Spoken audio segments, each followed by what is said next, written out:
here with the model and then go into the church.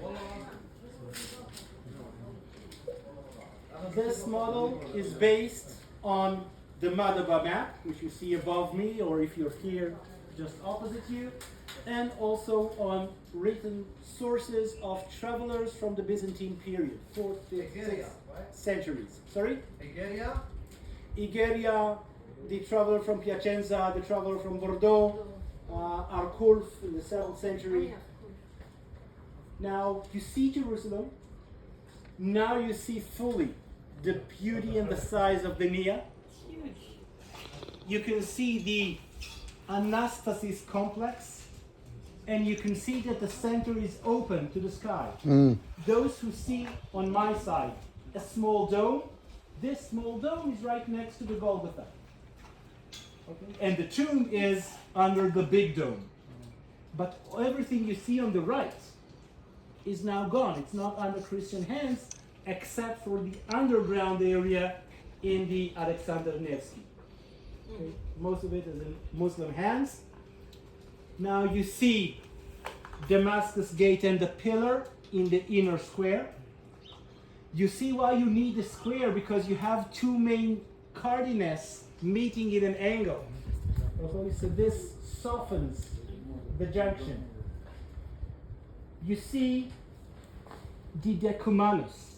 Now, in a proper Roman or later on Byzantine city, you have a cross-shaped street. This is how Jerusalem should have been, if not for King Herod, okay, who took this hill and redid the whole thing. So now in Jerusalem, if I come from the area of today's Jaffa Gate and I cross east on the main decumanus, I have to turn left and then to turn right if I want to exit on the other end. Okay? And this is exactly what the Via Dolorosa that people are doing today. The Catholic Via Dolorosa is exactly what it's doing, only in the opposite direction.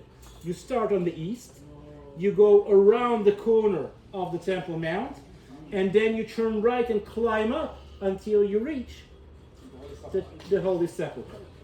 Okay, you can see the two cardinals, you can see that the Anastasis and the Nia each open to it on a different side.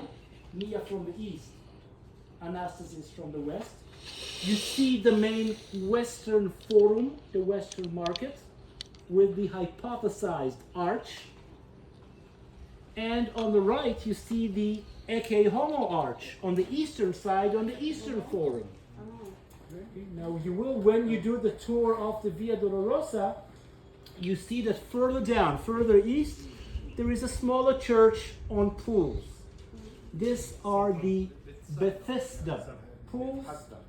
Bethesda, and this is where today we have the Church of Santa Anna.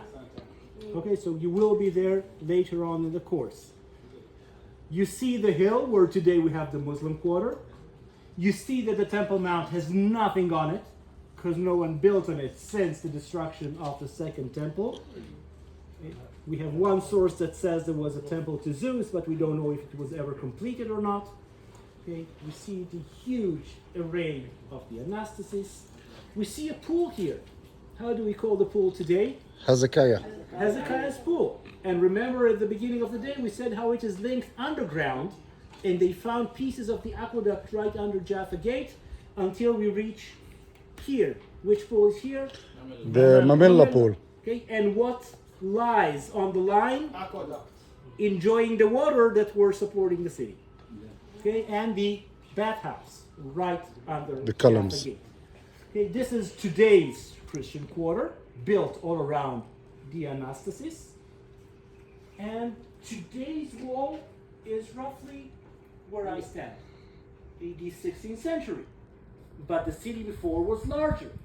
We know around the slope of Mount Zion, pieces of the original wall of the 5th century. It is linked with Empress Eudokia. Built in the mid-5th century, we have some pieces of it discovered, but not the full length. Okay, so if we came here in the 5th century, for example, there is a huge church on the top of Mount Zion named Hagia Sion, Holy Zion. Today we have the Dormition Abbey, but this is about only 1/4 of the original size of the Hagia Sion. It was a huge church, not as big as the Nia church, but a very big one. So this is here. Halfway down the slope, you see another church. Yes. The Church of St. Peter, where we're going to enter soon. And all the way down another church by a big pool. The big pool is? Siloam. Pool. Very good. So the church is the Church of Siloam. Okay, we know it existed there in the 5th century and on. And what's interesting, we know of 2 miracles that Jesus had performed in Jerusalem, not on the Temple Mount. The healing of the blind man, Where is that? And Siloam pool. Bethsaida, and then he washed his eyes in the pool of Siloam or Shiloah. Thank you. Okay, so look how interesting it is. 2 miracles that Jesus performs in Jerusalem in the last week of his life, both are linked with holy sources of water, with holy pools. Okay? You know why? Curing the lame in the pools of Bethesda, and curing the blind with the mud of the pool of Siloam. 2 ends of the city. What did the Jebusites say to King David? They laughed at him. Who can defend the city? The lame and the blind. Remember? And the only 2 recorded miracles are the healing of the lame and the healing of the blind in between the city of the great king and God's holy mountain. Thank you. It's something when you speak in groups, it's beautiful. It's really, these are the links that work when you tell them. Okay, so this is the city at its height right after Justinian. Let's say around the year 600, as is depicted in the Madaba map, where you have these huge churches, where the whole city is Christian, mostly Greek speaking. And we don't have Latins yet, maybe they come as visitors. But Latin would only come here with the Crusaders, 500 years later. That's the city that Umayyads, okay, that in the 7th century, this is the Jerusalem conquered by the early Muslims. So, Questions? yes. Yeah. Where do we